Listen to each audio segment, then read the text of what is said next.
በባለፈው ክፍል እንደምታውቁት ካሜራው ላይ አይኗ ተተከለ በጣም ተመለከተችው ብለን ነበር ያቆምነው።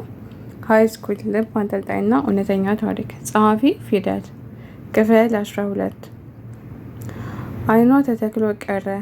ለምን እንደሆነ ባላቅም ልጅቷን ለማየት በጣም ጓጉቼ ነበር። ቀጥታ ሂጄ ካሜራውን ከጆሪ እጅ ላይ ወሰድኩት። ያለም መከራከር ካሜራውን ለቃልኝ ከቦታው ለቃ ሄደች። ጭራሽ ባላሰብኩትና ባልተጠበቀበት መንገድ ካሜራውን የሞላው የኔ ፎቶ ነበረ። ራሴን እስከምጠራጠር ድረስ እየቀያየርኩ ማየት ጀመርኩ። ፎቶዎቹ ታስበውባቸው ተዘጋጅተው የተነሱ ይመስላሉ።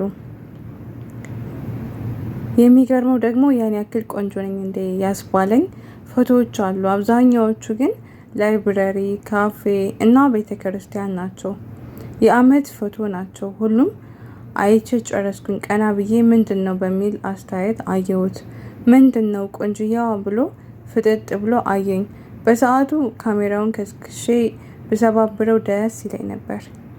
ወዲያውኑ ግን ቤኪ ምን ያክል ውድ እንደሆነ ነግሮኝ ስለነበረ ተረጋግቼ አስቀመጥኩለትና እየሮጥኩ ወደ ደሬም ሄድኩኝ። ደሬም ላይም ላይብራሪ፣ መናፈሻ፣ ወክ የምናደርግባቸው ጋር ብቻ ሁሉም ቦታ ጋር ፈልጊያትኝ ጆሪም ማግኘት አልቻልኩኝም። ብዙ ነገሮች እንደምታስበው እርግጠኛ ስለነበርኩኝ ነው። ምክንያቱም ደግሞ ከዚህ በፊት ታይተው ተዩ ስላት ስለነበረ ተቀራርበንም ስላየችን መጠራጠሩ አይቀርም። እኔም በእሷ ቦታ ብሆን የማስበው ነገር ስለሆነ ፈርቻለሁ። የት እንደማገኛት አላቅም። ሙሉ ቀኑን ጠፍታብኝ ውላ ከስንት ፍለጋና ዙረት በኋላ ወንበሮች ላይ ተቀምጣ አገኘኋት። ሩጬ ሂጄ እግሯ ስር ቁጭ አልኩኝ። ጀሪ፣ እኔ እንደዛ አስቤ አይደለም፣ አንቺ እንዳሰብሽው አይደለም አልኳት። ዝም ብላ ተመለከተችኝና እውነት ነው አቡ፣ ወንድሜ አንቺን ይወድሻል። እኔ በረከትን ወደዋለሁ፣ አንቺ ደግሞ እሱን ትወጂዋለሽ። እንደዛ ነው አይደል? በጣም የተወሳሰበ ነገር ነው አለችኝ፣ እንባዋ እየተናነቃትኝ።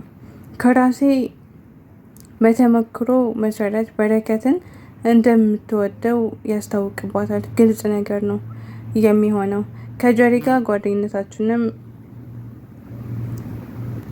ጓደኛሞች ብንሆንም ጎበዝ ተማሪ ስለሆንኩኝ ፍቅር የማውቅ አይመስላትም።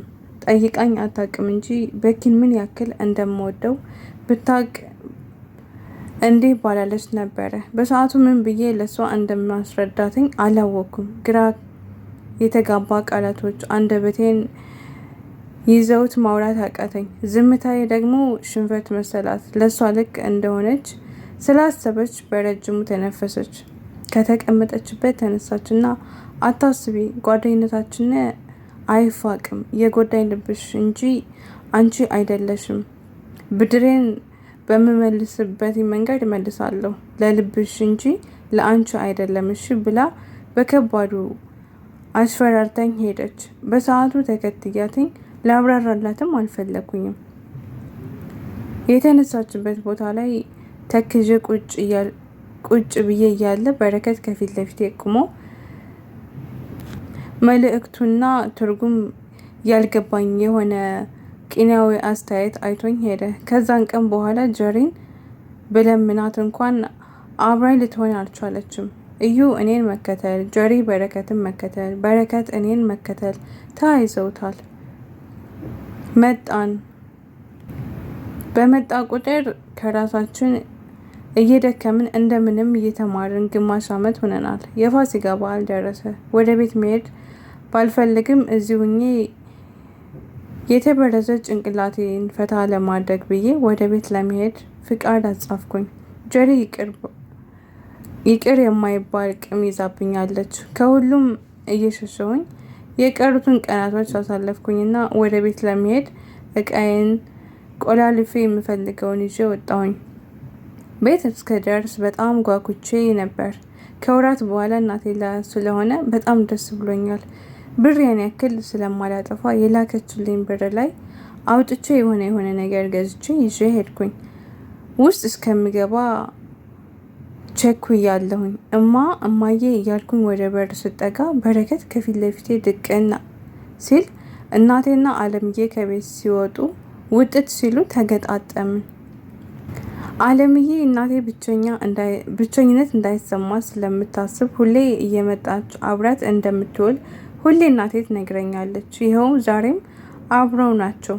ወደ ዋናው ወሬ ስገባ በረከት ከስንት ጊዜያት በኋላ ማየቴ ለእኔ በጣም ከባድ ነገር ነበር። ሳየው ድርቅ ብዬ ነው የቀረቡት። ልክ እንደኔ ደግሞ እናቴና አለምዬም ድርቅ ብለው አንድ አይኔን እኔ አንድ አይኔ በረከትን ማየት በረከት እያፈራረቁ ያዩናል።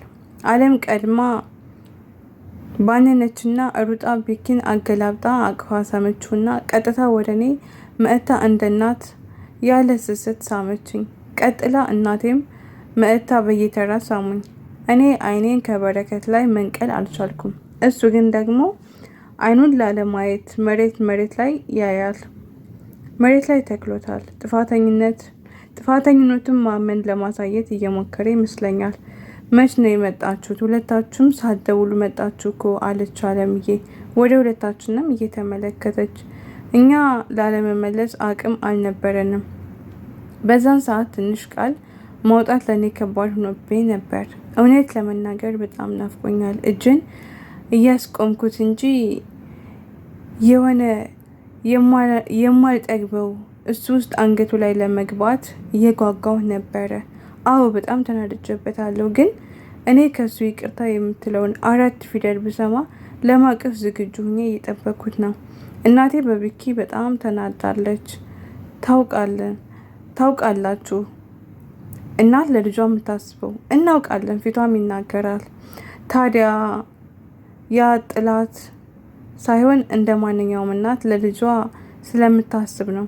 አለምዬም ሁለታችንም እኩል መጠበቅ ልክ እንዳልሆነ ቢገባት ወደ ቢኪ ቀርባ ልጅ መች መጥተክ ነው ሳትነግረኝ ለምን ግን ደስ ብሎኛል ስላየው ካለችው የሆነች ሲል ከንፈሮቼ መንቀጥቀጥ ጀመሩ። ድምፁን ከሰማሁት በጣም ቆየው። ገና የሆነች ብሎ ሲል ስሰማው ከንፈሬ መንቀጥቀጥ፣ ምላሴ መንቀጥቀጥ ጀመረ። ትርፍ ቃል እንዳላወጣ ፈርቼ በእጄ አፌን ሸፈንኩት። አለምዬ ነገሮችን የመረዳት አቅም አላት። እማዬ ቁማ ለመስማት ስትዘጋጅ አለምዬ ወደ ውስጥ እንግባ ብላ ይዛን ገባች። ዘወር እንዲሉ ብላ ነው። እርግጠኛ ነኝ የኔና የሱ መፋጠጥ ሆኖ ነው እንጂ ለኛ ብላ ነው። እሱም ዝም እኔም ዝም ሆነ ነገሩ። አንዳንዴ እኔ ሳስበው ማመስገን ነበረበትኝ እላለሁኝ። ከድሮም ጀምሮ በራሱ ጥፋትም ብንተባበርም እኔ ካወራሁት ያወራኛል፣ ካላወራሁት አያወራኝም ነበር። ቢኪ የሚለው ቃል ብቻ ብትሆንም ከኔ ከሰማ ይቅርታ ይጠይቃል አባባል ምናምን ይታረቅ ነበረ። አሁንም እኔን እየጠበቀኝ ይመስል ስለተሰማኝ ደህና ነህ ካልኩት እንደምንም ኃይሌን ሰብስቤ፣ በአሁኑ ግን ያን ያክል ቀላል አልነበረም። ቀና ብሎ አይኔን ተመለከተና መልሶ አቀረቀረ። ያችን ቃል ለማውጣት ለፍቼ ነው፣ ክብሬን ትቼ ነው፣ መጎዳቴን የደረሰብኝን በደል ያለቀስኩትን እንባ መልሼ አሰብኩኝና አሳስቦ ነበረ። ዝም ስላለ ከዚህ በላይ እሱን መጠበቅ ስላልቻልኩኝ መንገድ ቀይሬ ቀጥታ ወደ ቤት ልገባ ስል በማርያም ይቅርታ አለኝ። በአጭሩ ስጠብቀው የነበረው ቃል ነው። ኡፍ እንዴት ደስ እንዳለኝ። ነገር ግን ይቅርታውን ፈልጌ እንጂ ለእኔ በቂ አልነበረም። ፊቴን አጨማድጄ እጄ በደረት አደረኩኝ። ወደ እሱ ቀረብኩኝ። ላልጨክል ነገር አጉል አክተር ሲያደርገኝ እኮ ነው። ልክ ወደ እሱ ስቀርብ ቁጣዬ ጠፋ። እየደከምኩኝ መጣሁኝ። እንደምንም ራሴን አሳምኜ ከሁሉም በፊት አንድ ነገር ሊስተካከል ሊቆርጥም የሚችለው አንድ ነገር ብቻ ነው አልኩኝ። እሺ ምን ላድርግልሽ አለኝ። ለምን አደረከው? ለምን ጥለኸኝ ሄድክ? ላንቺ ብዬ እንዳትለኝ፣ እውነተኛ ምክንያትን ብቻ ንገረኝ አልኩት። በንዴትና በስሜታዊ ሁኜ ነበር ይላል ታዲያስ ፋሚሊ። በቀጣይ ፓርት እንገናኛለን። ሀሳብ አስተያየት ካለ ኮሜንት ስር አስቀምጡልኝ። ባይ ባይ ቤተሰብ።